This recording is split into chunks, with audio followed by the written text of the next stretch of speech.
Hello everyone, welcome to Amma's magic pot. ಇವತ್ತು ಆಲೂ ಪಾಲಕ್ ಸಬ್ಜಿ ಹೇಗೆ ಮಾಡೋದು ನೋಡ್ಕೊಳ್ಳೋಣ. ಅದಕ್ಕೆ ಆಲೂಗಡ್ಡೆ ಕ್ಯೂಬ್ಸಲ್ಲಿ ಕಟ್ ಮಾಡಿ ಈ ಥರ ತೊಳೆದಿಡಬೇಕು. ಆಮೇಲೆ ಪಾಲಕ್ನ 4 ಸತಿ ಚೆನ್ನಾಗಿ ವಾಶ್ ಮಾಡಿ ಇಟ್ಕೋಬೇಕು. ಇದಕ್ಕೆ ಬೇಕಾಗಿರೋದು ಈರುಳ್ಳಿ ಹಾಗೂ ಟೊಮೆಟೊ. ಒಂದು ಬಾಣಲಿಯಲ್ಲಿ ಎಣ್ಣೆ ಹಾಕಿ ಅದು ಬಿಸಿ ಆದಮೇಲೆ ಒಣಗಿದ ಮೆಣಸಿನ್ಕಾಯಿ ಹಾಕ್ಕೊಂಡು ಚೆನ್ನಾಗಿ ಫ್ರೈ ಮಾಡ್ಕೋಬೇಕು.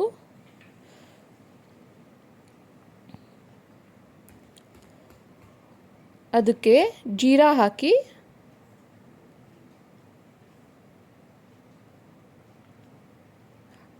ಜೀರಾ ಫ್ರೈ ಆದಮೇಲೆ ಬೆಳ್ಳುಳ್ಳಿ ಹಾಕಿ ಸಣ್ಣದಾಗಿ ಕಟ್ ಮಾಡಿಕೊಂಡು ಬೆಳ್ಳುಳ್ಳಿ ಹಾಕಿ ಫ್ರೈ ಮಾಡ್ಕೋಬೇಕು.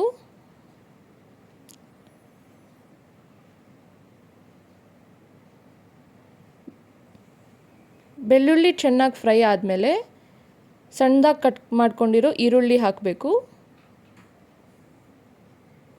ಈರುಳ್ಳಿ ಗೋಲ್ಡನ್ ಬ್ರೌನ್ ಬರೋವರೆಗೂ ಚೆನ್ನಾಗಿ ಫ್ರೈ ಮಾಡ್ಕೋಬೇಕು.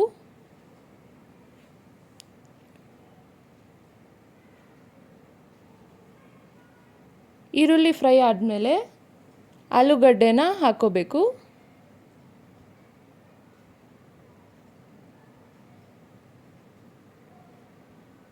ಆಲೂಗಡ್ಡೆ ಸ್ವಲ್ಪ ಬೇಯೋವರೆಗೂ ಚೆನ್ನಾಗಿ ಫ್ರೈ ಮಾಡ್ಕೋಬೇಕು.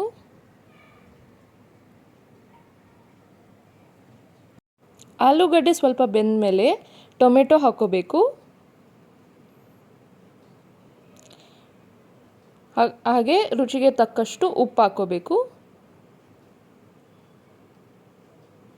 ಮಿಕ್ಸ್ ಮಾಡಿಕೊಂಡು ಟೊಮೆಟೊ ಸ್ಮ್ಯಾಶ್ ಆಗೋವರೆಗೂ ತಟ್ಟೆ ಮುಚ್ಚಿಡಬೇಕು. ಈಗ ಬೇಕಾಗಿರೋ ಮಸಾಲೆ ಹಾಕೋಬೇಕು. ಅದರಲ್ಲಿ ಹಸಿ ಮೆಣಸಿನ್ಕಾಯಿ ಸ್ಲೈಸ್ ಮಾಡ್ಕೊಂಡಿರೋದು, ಹಾಗೆ ಅರಿಶಿನ, ಹಾಗೆ ಜೀರಾ, ಹಾಗೆ ಧನಿಯಾ ಪುಡಿ,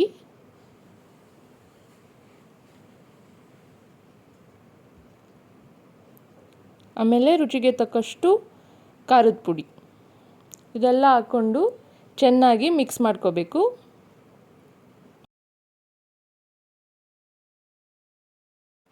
ಈಗ ತೊಳೆದಿಟ್ಕೊಂಡಿರುವಂಥ ಪಾಲಕ್ನ ಹಾಕ್ಕೋಬೇಕು. ಪಾಲಕ್ನ ಸುಮ್ಮನೆ ಹೀಗೆ ಮೇಲೆ ಹಾಕ್ಕೊಬೇಕು. ಅದು ಬೆಂದ ಮೇಲೆ ಚೆನ್ನಾಗಿ ಮಿಕ್ಸ್ ಮಾಡ್ಕೋಬೇಕು. ಫಸ್ಟ್ ಈ ಥರ ಹಾಕ್ಕೊಂಡು ತಟ್ಟೆ ಮುಚ್ಚಿಡಬೇಕು.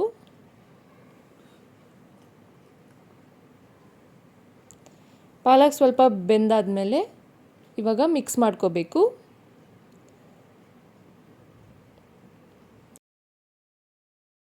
ಎಲ್ಲ ಚೆನ್ನಾಗಿ ಮಿಕ್ಸ್ ಮಾಡಾದಮೇಲೆ ಇವಾಗ ಗರಂ ಮಸಾಲ ಹಾಕ್ಕೋಬೇಕು.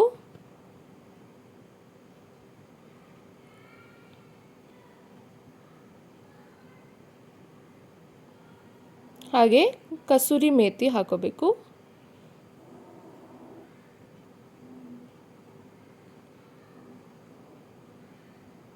ಕೊನೆಯದಾಗಿ ಕರ್ಬೇವಿನ ಸೊಪ್ಪು ಹಾಕ್ಕೊಂಡು ಚೆನ್ನಾಗಿ ಫ್ರೈ ಮಾಡಿದ್ರೆ ಆಲೂ ಪಾಲಕ್ ಸಬ್ಜಿ ರೆಡಿ ಆಗುತ್ತೆ. ನೀವು ಇದನ್ನು ಮನೇಲಿ ಮಾಡಿ ಹೇಗಿದೆ ಅಂತ ಕಮೆಂಟ್ನಲ್ಲಿ ತಿಳಿಸಿ. ನಮ್ಮ ಚಾನಲ್ಗೆ ಲೈಕ್ ಹಾಗೂ ಸಬ್ಸ್ಕ್ರೈಬ್ ಮಾಡಿ. Thank you.